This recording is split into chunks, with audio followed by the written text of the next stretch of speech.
Wordsworth की next poem जो हमारे थर्ड ईयर के कोर्स में प्रिस्क्राइब्ड है वो है 3 years she grew in sun and shower.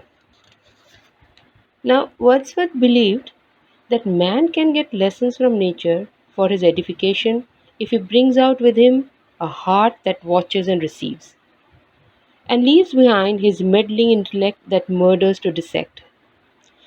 Nature can be a perfect educator of man, and in his Lucy poems, the poet represents the education of nature. To Wordsworth, nature appeals as a formative influence superior to any other, the educator of senses and the mind alike, the sower of our hearts of the deep laid seeds of our feelings and belief. It speaks to the child in the fleeting emotions of its early years and stirs the young poet to an ecstasy, the glow of which illuminates all the work and the rest of his life. In lines का मतलब ये है कि nature जो है एक educator का काम करता है। वर्ड्सवर्थ के केस में ये बहुत ज़्यादा रेलेवेंट है क्योंकि उन्होंने लूसी पोएम्स लिखी हैं। उसमें एक बच्ची लूसी के ऊपर उनकी ये सारी पोएम्स बेस्ड हैं और वो इस बच्ची से इतने जुड़ जाते हैं कि उससे इमोशनली अटैच होकर उसके सारे बचपन को वो बहुत क्लोजली ऑब्जर्व करते हैं। According to Wordsworth, what nature can do for man is represented by the poet in Education of Nature. This poem, 3 years she grew in sun and shower, contains a vital part of Wordsworth's nature philosophy. It expresses the belief that nature has the power to form, mold, and shape the character and personality of man. Nature had declared her resolve to bring up Lucy, and nature carried out her intention. Nature says that under her watchful influence, Lucy would not only develop into an attractive and graceful figure, but also develop a moral sense and the capacity to differentiate between right and wrong. Nature ने Lucy को अपने influence में रखा और ये सोचा था, ये डिसाइड किया था कि मैं उसको ऐसे बड़ा करूँगा जो वो बहुत ही अट्रैक्टिव और ग्रेसफुल होगी और उसके साथ एक उसका मॉरल डेवलपमेंट भी होगा जिससे वो सही और गलत को डिफरेंशिएट कर पाएगी। The poem contains a number of beautiful and sensuous pictures. The sportive fawn leaping gleefully, the stately and floating clouds, the stars of midnight, rivulets dancing their way are all brought before our eyes. All these and other objects and forces of nature contributed to the physical and moral development of Lucy.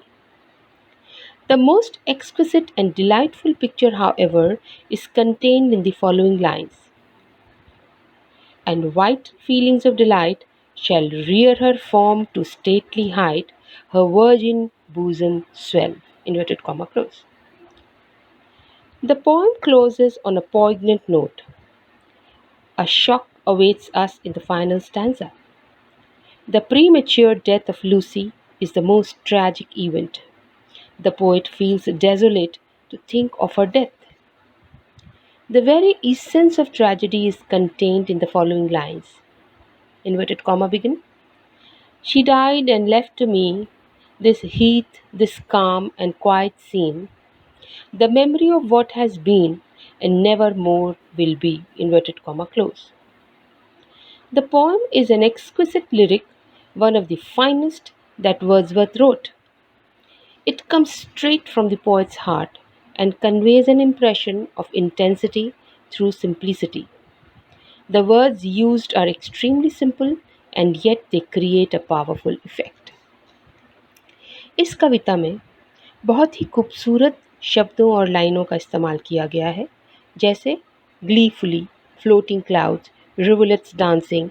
इन सब शब्दों को अगर हम गहराई से समझें तो पूरी कविता ही इसमें सिमट जाती है। अंत में इस कविता के अंदर एक शौक है, एक दर्द है, एक ट्रेजेडी है, जहाँ लूसी जो है वो नेचर की गोद में समा जाती है, लूसी की मृत्यु हो जाती है। ये जो दर्द है इसको शब्दों में बहुत खूबसूरती से वर्ड्सवर्थ ने बयां किया है। इस इंट्रोडक्शन के बाद हम इस कविता का वर्ड टू वर्ड मीनिंग एक बार समझने की कोशिश करते हैं। First few lines. 3 years she grew in sun and shower. 3 years she grew in sun and shower का मतलब लूसी की उम्र कितनी थी? 3 साल। 3 साल उसने सूरज की रोशनी का आनंद लिया, बरसात का आनंद लिया। Then nature said, a lovelier flower on earth was never sown. This child to I myself will take. She shall be mine and I will make a lady of my own. फिर nature ने कहा, इतना खूबसूरत फूल धरती पे तो कभी हुआ ही नहीं। इस बच्चे को, इस चाइल्ड को मैं रखूँगा, वो मेरी होगी और मैं उसको बड़ा करूँगा, ग्रूम करूँगा, परवरिश करूँगा और उसको एक लेडी बनाऊँगा। Myself will to my darling be both law and impulse, and with me the girl in rock and plain, in earth and heaven, in glade and bower, shall I feel an overseeing power to kindle or restrain. अब कवि कहते हैं कि उसको मैं मेरे पास रखूँगा और उसको बोथ लॉ एंड इम्पल्स का मतलब उसको डिसिप्लिन में पालूँगा और उसको सिंपल सादी ज़िंदगी सिखाऊँगा। अर्थ, हेवन, ग्लेड, बावर यानी प्रकृति की जो सारी खूबसूरत चीज़ें हैं उनका जो पावर है उसको उसको समझाऊँगा, नेचर से उसको रूबरू कराऊँगा। She shall be sportive as the fawn that wild with glee across the lawn or up the mountain springs. कवि कहते हैं एक फॉन यानी हिरन के बच्चे की तरह वो उछलेगी, कूदेगी, भागेगी और माउंटेन्स और लॉन्स के अंदर वो दौड़ेगी। And hers shall be the breathing balm, and hers the silence and the calm of mute insensate things. और उसके अंदर शांति, उसके अंदर खूबसूरती, उसके अंदर कामनेस, इन सारी इंसनेट थिंग्स यानी जिनमें जीवन नहीं होता, उन सारी चीज़ों के प्रति भी वो बहुत ज़्यादा सपोर्टिव होगी, उसके अंदर उसको समझने की शक्ति होगी। ये तरीका होगा नेचर का लूसी को बड़ा करने का। The floating clouds their state shall lend, to her for her the willow bend, nor shall she fail to see, even in the motions of the storm, grace that shall mold the maiden's form by silent sympathy. अब कवि कहते हैं floating clouds, जब बादल होंगे तो वो बादल जो हैं उसको एक सहारा, एक पिलो, एक सपोर्ट का काम करेंगे। Nor shall she fail to see even in the motions of the storm. Storm का मतलब तूफान। तूफान से सब घबराते हैं लेकिन लूसी तूफान से नहीं घबराएगी। उसके अंदर भी वो एक ताकत ढूंढने की कोशिश करेगी। Grace that shell mould the maidens form, और उससे इस लूसी के अंदर, जिसको बोला है मेडन, मेडन मतलब यंग गर्ल, उसके अंदर एक सिंपैथी और एक पेशेंस जो है वो कवि उसके अंदर डालने की कोशिश करेंगे। इस तरह से वो उसको बड़ा करेंगे। The stars of midnight shall be dear to her. रात के मिडनाइट यानी रात के समय जो तारे निकलते हैं वो उसको बहुत प्रिय होंगे। And she shall lean her ear in many a secret place where rivulets dance their wayward round, जहाँ पे छोटी छोटी सी पानी की जो कहते हैं लाइन निकलेगी, पानी के फुहारे निकलेंगे, उनकी जो प्यारी सी ध्वनि होगी, उस ध्वनि को ये समझेगी, उनको ढूंढेगी और उसके अंदर जो है एक कविता पाएगी। And beauty born of murmuring sound, murmuring sound यानी वो जो पानी की आवाज़ आती है, शैल पास इन टू हर फेस, वो जो शांत प्यारी सी ध्वनि होगी, उस ध्वनि की शांति उसके चेहरे पर दिखाई देगी। कहने का मतलब कि लूसी को नेचर इस तरह से मोल्ड करेंगे, इस तरह से बड़ा करेंगे कि वो प्रकृति की हर चीज़ में खूबसूरती ढूंढेगी। उसको डर नहीं लगेगा, उसको हर चीज़ से प्यार होगा और हर चीज़ में वो कुछ न कुछ पॉजिटिव ढूंढेगी और अपने अंदर उसको एब्जॉर्ब करेगी। And vital feelings of delight shall I near her form to stately height, her virgin bosom swell, such thoughts to Lucy I will give. अब कवि कहते हैं डिलाइट, डिलाइट का मतलब खुशी, हर चीज़ में खुशी, वो हर चीज़ के अंदर खुशी पाएगी, ऐसा मैं अनुभव उसको दूंगा। धीरे धीरे वो बड़ी होगी और इस तरह के विचार मैं लूसी को दूंगा। कवि लूसी को एक बहुत कंप्लीट वुमन बनाना चाहते हैं। उसके लिए वो चाहते हैं कि वो प्रकृति की रिस्पेक्ट करे, प्रकृति से वो सीखे और प्रकृति से डरे नहीं।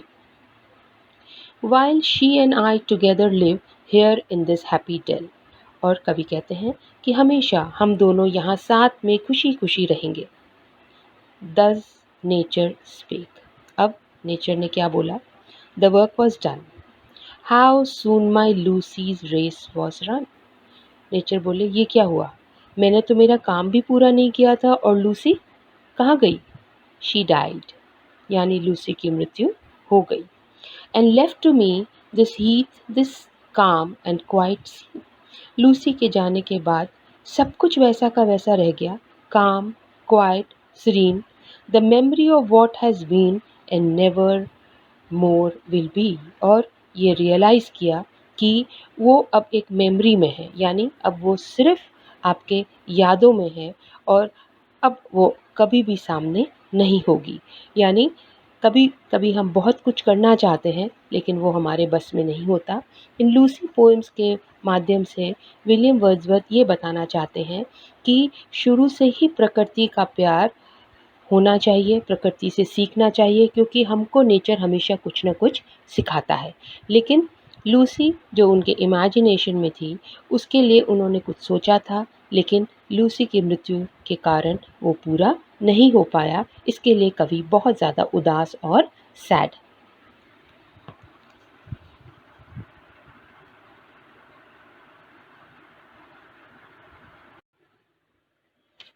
William Wordsworth's poems have long comforted the sorrowful soul.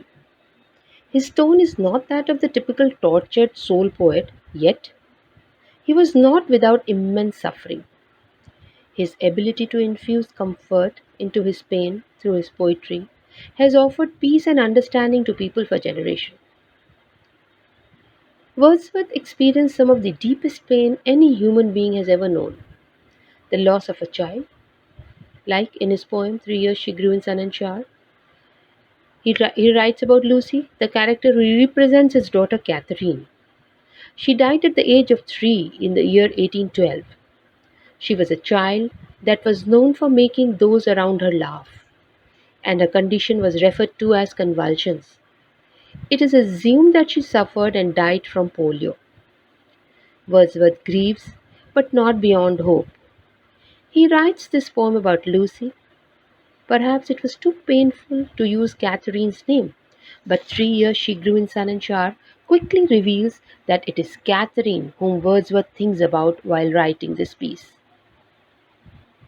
Now, to understand the first stanza, the speaker lets the reader identify with Lucy. It is not hard to imagine a lively young 3-year-old playing in the sun or in the rain, but she is too lovely for the earth. So, nature decided. The speaker suggests the nature has taken the child for herself because she was too beautiful for the earth. Now, in the second stanza, the speaker shifts the thoughts to himself. He can easily see how nature wanted this little girl for herself, lovely as she was. But he himself would need to respond to the loss. When he says that he will be both law and impulse, he implies that he will react in the way he is expected to react and do the things he is expected to do. But he would not react without impulse.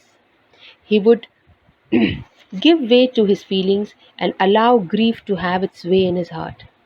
He implies that implies that as he walks the earth and as he looks into the heavens, he will feel her presence as an overseeing power, and he reveals that he will either kindle that feeling or restrain it, probably depending upon the time and the circumstances in which this feeling arises. Now, the speaker shifts tones again in order to focus on her, that is, Lucy. He has explained what this loss means to nature and to himself. But what does it mean for Lucy? He finds his comfort in this. Lucy is symbolic of Wordsworth's daughter Catherine, who died of polio. The speaker believes that Lucy will be sportive as a fawn and able to run across the lawn as she was wild with glee. He believes that, contrary to her limited physical ability on earth, in a new place she will be able to enjoy running wild as a fawn. She would also enjoy the silence and the calm. The speaker finds comfort in this idea. In the next lines, the speaker continues to imagine what Lucy is now doing. He imagines her floating on clouds and watching those on earth. He imagines that she would never fail to see the silent sympathy he feels for her. He imagines Lucy shall be dear even to the stars. He imagines that she is enjoying her existence as she moves about in the night, being loved by stars and all the heavenly beings. Next, the speaker reveals his belief that although Lucy is no longer alive in earthly terms, she will still experience vital feelings of delight as she grows up into her stately height and into maturity. The imagery of her rearing from to stately height and a virgin bosom swelling reveals his belief that wherever she is, wherever nature has taken us, she will continue to grow up and all feelings of life and vitality. He vows to give these thoughts to Lucy daily so that, even though she exists in a different realm than he, they would still be together in this happy dell. In the final stanza of 3 years she grew in sun and shower, the speaker refers to nature. Nature is the authority of this situation, and she has said that the work was done, that Lucy was no longer needed on earth. The speaker moans over this. He doesn't resent it. He exclaims, "How soon my Lucy's race was run!" And he is clearly grieving what he said. She died and left to me this heath, this calm and quiet scene. This reveals that Lucy's absence in his life is felt deeply. The absence of her laugh is painfully noticeable, and he is left only with memories of the past. Although the stanzas leading up to this final one speak of Lucy's living a vital and fulfilling eternity, the speaker chooses to end the 3 years she grew in sun and shower with the grief that he feels in knowing that what has been never more will be. The poem, in grief, even though all comforting words are spoken acknowledged, is to be real and tangible to readers. Anyone who has experienced loss knows that all hope of an afterlife and all words of comfort cannot change the empty feeling and knowledge that what was once in is now changed forever. With this poem, Wordsworth offers hope and comfort, yet he does not deny the unending grief. For this reason, 3 years she grew in sun and shower relates with many of us who have suffered loss. For Wordsworth, it reveals that he suffered too, and there is some comfort for readers because they feel they are not alone.